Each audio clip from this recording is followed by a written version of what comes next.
안녕하십니까, 노선호입니다. 2월 15일 화요일입니다.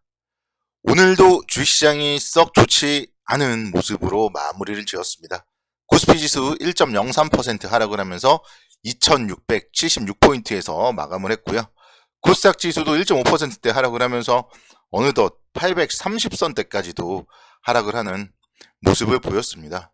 시장이 좀 상당히 좋지 못한 모습이었고, 그나마 이제 좀 다행스러운 점은 금일 장이 끝나고 나서 러시아 국방부에서 일부 병력이 우크라이나 인근에서 훈련을 마치고 복귀하고 있다, 이런 소식들이 들리면서 지금 미국의 나스닥 선물이라던가 이런 쪽 좀 강세를 보여주고 있습니다. 그래서 그래도 좀 오늘보다는 내일이 더 낫지 않을까, 뭐 그런 생각 가져봅니다. 오늘 미국 시장부터 살펴보고 오도록 하겠습니다. 해외 주식시장 하락을 하긴 했지만 그렇게 큰 폭으로 하락을 하진 않았어요. 다우존스 0.49% 하락을 했고, 나스닥 지수는 거의 뭐 약보합이었죠. 0.23포인트 하락을 했습니다. S&P 500 지수는 0.38% 정도 이렇게 하락을 하면서 전쟁 리스크가 지속됨에도 불구하고 미국에서는 기술주에 대한 저가 매수세가 유입이 되면서 그래도 좀 양호하게 마감을 했습니다. 특별한 이슈는 사실 없었어요. 블러드 여는 총재가 금리 인상을 촉구하는 발언을 했고, 뭐 그렇지만 금리 인상 워낙 얘기들이 많이 나왔었기 때문에 시장에 영향은 제한적이었었고요. 또 미확인된 전쟁 루머로 인해서 변동성이 큰 모습을 보이긴 했지만 그래도 뭐 나름대로 안정적으로 마감을 했죠. 나스닥 지수 차트를 보시면요, 윗꼬리도 있고 아랫꼬리도 있는 모습이에요. 그래서 이런 모습들, 하루에 좀 일정 변동성은 컸지만 그래도 좀 안정스러운 모습으로 마감을 했다, 이렇게 좀 말씀을 드릴 수가 있겠습니다. 오늘 국내 주시장은 그렇기 때문에 사실 오전장에는 뭐 시작은 나쁘지 않았습니다. 0.29% 상승 출발을 했고 0.44%대까지 상승폭을 확대하는 모습을 보이기도 했는데, 그때부터 이제 또 계속적으로 우크라이나 사태에 대한 경계감이 지속되는 그런 발언들도 나오고요. 그러면서 시장이 좀 힘든 움직임을 보였습니다. 러시아가 16일에 우크라이나를 침공할 것이다, 그런 관측이 다시 한번 또 제기가 되었고, 러시아가 우크라이나 접경 지역에 군대를 계속 증강하고 있다, 뭐 이런 얘기들이 계속 나오면서 국내 주식 시장을 전반적으로 좀 하락의 수렁에 빠지게 만드는 모습을 보였습니다. 그리고 이제 원달러 환율, 오늘 같은 경우는 환율의 움직임이 무려 8원이 상승을 했어요. 어제는 사실 7원 정도 하락을 했었는데 오늘 하루 만에 또 8원 상승을 해버리면서 외국인들의 수급도 오늘은 2천억 원대 순매도를 하는 모습을 보였습니다. 오늘 뭐 하락 원인은 그렇기 때문에 원달러 환율의 움직임에 따른 외국인들의 매도다, 좀 이렇게 말씀을 드릴 수가 있겠고, 내일이 그래서 좀 중요한 것 같아요. 지금 미국의 선물 뭐 움직임 양호한 모습을 보여주고 있고, 러시아에서 뭐 일부 병력 복귀 시작 소식, 그러면서 지금 유럽 주식 시장도 뭐 양호한 모습 보여주고 있고 하기 때문에 시장에 대해서는 일단은 좀 내일은 좀 반등이 나와줘야 되지 않나, 그런 생각을 해봅니다. 지난번에 1월 28일이 저점이었다면 지금이 저점이라면은 쌍바닥까지는 괜찮거든요. 근데 여기서 사실 내일도 만약에 뭐 음봉이 나온다거나 그러면은 또 심리가 또 흔들리고, 또 신용 물량이라던가 또 이런 부분들 반대 매매 또 다시 나올 수도 있고요. 그렇기 때문에 내일은 좀 지금의 움직임이 해외 시장도 이어주고, 내일 국내 주시장은 반드시 좀 갭 상승이 나와주면서 좀 2700선 정도는 좀 회복하는 모습을 보여줘야지 되지 않을까, 뭐 그런 생각 가져봅니다. 사실 지금 국내 주식 시장에 대해서 정말 전쟁 리스크까지 겹치고 이러다 보니까 매우 힘겨운 상황이에요. 오늘 같은 경우 개인 투자자들의 심리가 정말 많이 무너지는 모습이었어요.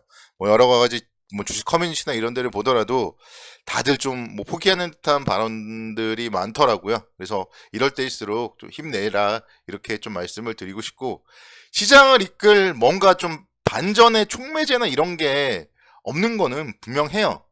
뭐 그렇지만 시간이 필요할 뿐인 거지 여기가 주식을 매도할 때는 아니다, 다시 한번 또 말씀을 드리고 싶습니다.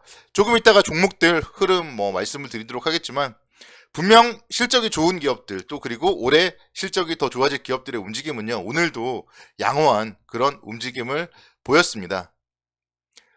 그리고 이제 뭐 금리 인상 이런 부분들에 따라서 은행주, 계속적으로 관심 있게 지켜보셔야 되고요. 은행주 최근에 신고가 기록할 때 제가 말씀드렸죠. 신고가일 때 쫓아갈 필요는 없지만 조정을 보일 때는 관심 있게 접근해야 된다. 이렇게 제가 말씀드렸었고요. 리오프닝 테마주 역시 마찬가지예요. 리오프닝 관련된 기업들에 대해서는 지금 사실 내일도 뭐 확진자 수가 어마어마할 것 같아요. 오늘 6시 넘어서 벌써 7만 명을 넘었더라고요. 그래서 내일은 좀 걱정스럽긴 한데 지금은 정말 그럼에도 불구하고 다음 거리두기 때는 8인까지 모일 수 있고 10시까지로 시간을 늘린다. 뭐 그런 얘기들도 나오고 있기 때문에 점진적인 리오프닝 추세나 이런 부분들은 이제는 좀 거스를 수 없다. 여기서 계속 조이다 보면은 뭐 정말 안 되는 거잖아요. 조인다고 확진자 수가 줄어드는 것도 아니고 그렇기 때문에 이제는 리오프닝에 대해서 계속적으로 좀 관심 있게 지켜봐야 된다. 이렇게 좀 말씀드립니다. 오늘 그리고 자동차 관련주들도 상당히 좋은 모습을 보였어요. 그래서 자동차 관련주들은 정말 중장기적인 관점에서 계속적으로 좀 조정을 보일 때마다 비중을 좀 늘려가야 된다. 이렇게 말씀을 드릴 수가 있겠어요. 최근에 사실 차량용 반도체가 부족하면서 자동차 판매 대수 자체가 만족스럽진 않거든요. 그런데도 불구하고 현대차 그리고 기아의 이익 구조를 분석해 보니까 차량의 가격들이 상승을 했고 또 그런 고가의 좋은 차량들에 대한 판매가 늘어나면서 미국 쪽의 뭐 판매라든가 이런 부분들 금액적으로 봤을 때는 좀 늘어나는 이런 모습을 보여주고 있습니다. 그래서 자동차 관련주 계속적으로 좀 뭐 관심 있게 좀 지켜봐야 된다. 이렇게 다시 한번 말씀드리겠습니다. 오늘 제가 업종들을 이렇게 좀 짚어드리는 이유는요. 여러분들께 정말 뭐 계속 포트폴리오를 재편하자 뭐 이렇게 말씀을 뜬구름 잡으면서 말씀을 드리기보다는 정말 실질적으로 여러분들 포트폴리오에 어떤 업종이 들어가야 되는지 그 부분을 말씀드리는 거예요. 철강 업종 역시 마찬가지죠. 빼놓을 수 없습니다. 포스코, 현대제철. 저는 그 중에서 현대제철을 탑픽으로 보고 있고요. 계속적으로 뭐 조정을 보일 때는 모아가야 된다. 이렇게 말씀드립니다. 음식료 업종 역시 마찬가지예요. 오늘 CJ제일제당 같은 경우가 좀 하락을 하는 모습을 보이긴 했어요. 근데 정말 이 CJ제일제당에 대해서 제가 좀 여러분들께 이제 드리고 싶은 말씀이 있는데요. 비비고 뭐 이런 가공식품류 가격이 올라갈 때는 있어요. 근데 원재료 가격이 인하했다고 해서 그런 가공식품류의 가격이 다시 내리지는 않습니다. 그게 음식료 업종의 투자 포인트예요. 원자재 가격이 뭐 올라가고 뭐 이럴 때는 어렵겠지만 결국은 음식료 가격을 인상하고요. 가공식품 가격을. 그리고 나서 원자재 가격이 안정을 찾으면요. 그게 고스란히 영업이익으로 작용을 하는 거예요. 그래서 그런 부분들 음식료 업종 뭐 이런 또 약세장에서는 또 경기 방어 하는 업종들이 또 칠 수도 있죠. 그래서 음식료 업종에 대해서도 계속적으로 관심 있게 지켜보셔야 되고 어제 현대백화점은 제가 말씀드렸었는데 가치주 백화점 같은 경우도 가치주예요. 그리고 리오프닝 관련주예요. 그래서 상당히 좀 뭐 대안주가 될 수 있지 않을까 이렇게 좀 말씀을 드릴 수 있겠습니다. 종목들 보시면 아모레퍼시픽 보세요. 아모레퍼시픽 제가 일요일날 말씀드렸던 관심 종목인데 오늘 4.35% 상승을 했습니다. 그래서 이런 기업들이요 결국은 수출에 대한 증가세 그리고 면세점에 대한 기대감 이런 부분들 충분히 반영이 된다면은 뭐 긍정적인 그런 움직임 나타날 수 있겠다. 오늘처럼 뭐 시장이 장대 음봉을 보이는 구간에서도 종목 자체가 양봉을 보여주는 이런 모습들 결국 아모레퍼시픽 같은 경우는 어제 사실은 제가 이제 말씀드렸던 게 17만 원 아래에서 좀 사자 이렇게 말씀드렸는데 17만 500원이 저점이긴 했어요. 그렇지만 뭐 밀릴 때는 어쨌든 기회로서 작용을 해야 된다. 이렇게 좀 말씀드립니다.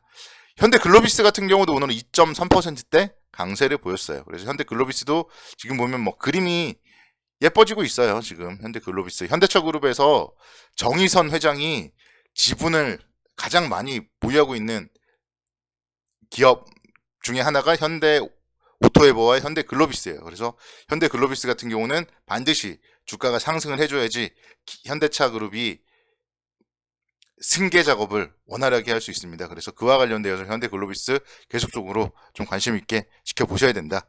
이렇게 좀 말씀을 드리도록 하겠습니다. 시장 뭐 어쨌든 우리가 뭐 걱정한다고 해서 어떻게 할 수 있는 건 아니니까요. 기업의 펀더멘탈을 믿고 여러분들 내일도 선고 투자를 기원하도록 하겠습니다. 감사합니다.